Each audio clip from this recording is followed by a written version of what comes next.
मार्कळवाडीमध्ये ज्या काही गोष्टी सुरू आहेत त्याचा निषेध म्हणून आम्ही आज शपथ घेत नाही असं भास्कर जाधव यांनी म्हटलंय।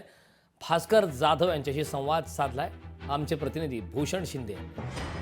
आज विरोधी पक्षाचे सर्व आमदार निषेध करत आहेत, शपथ घेत नाहीयेत, काय नेमकी भूमिका आहे, काय सांगाल?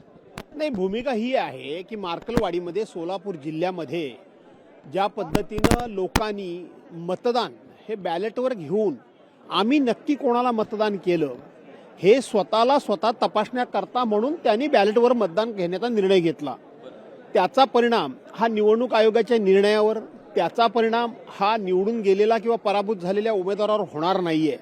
पण तरी देखील सरकारी यंत्रणा ही वापरून त्या ठिकाणी मोठ्या प्रमाणामध्ये दडपशाही केली जाते, लोकांची धरपकड केली जाते आणि म्हणून त्याचा निषेध म्हणून त्याचबरोबर ईव्हीएम हटाव और देश बचाव याच्याकरता म्हणून आम्ही आज वॉकआउट केलेलं आहे, सभात्याग केलेला आहे। मुख्यमंत्री फडणवीस असं म्हणत आहेत की धारावी संदर्भात जो निर्णय आहे तो ठाकरे सरकारनेच घेतला होता, मात्र आम्ही तोच निर्णय पुढे आम्ही नेत आहोत। कसं पाहता या आरोपाकडे?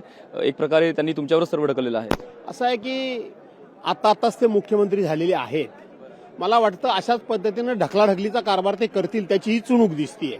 देवेंद्र फडणवीसांना रस असतो प्रत्येकामध्ये की ज्याच्यामध्ये रस असतो तो रस काढून घेणं, त्याचं चिपाड करून फेकून देणं। त्यामुळं ज्याच्यामध्ये थोडाफार त्यांना रस दिसत असेल ते रस शोषण करण्याकरता म्हणून, त्याचं चिपाड करण्याकरता म्हणून ते कोणामध्ये तरी रस आहे असं म्हणतात। अशा प्रकारे भास्कर जाधव यांनी आपली भूमिका स्पष्ट केलेली आहे। कॅमेरा विनीत पेंडकरसह भूषण शिंदे, लोकशाही मराठी, मुंबई। लोकशाही मराठी ऐका, पहा, जागरूक रहा।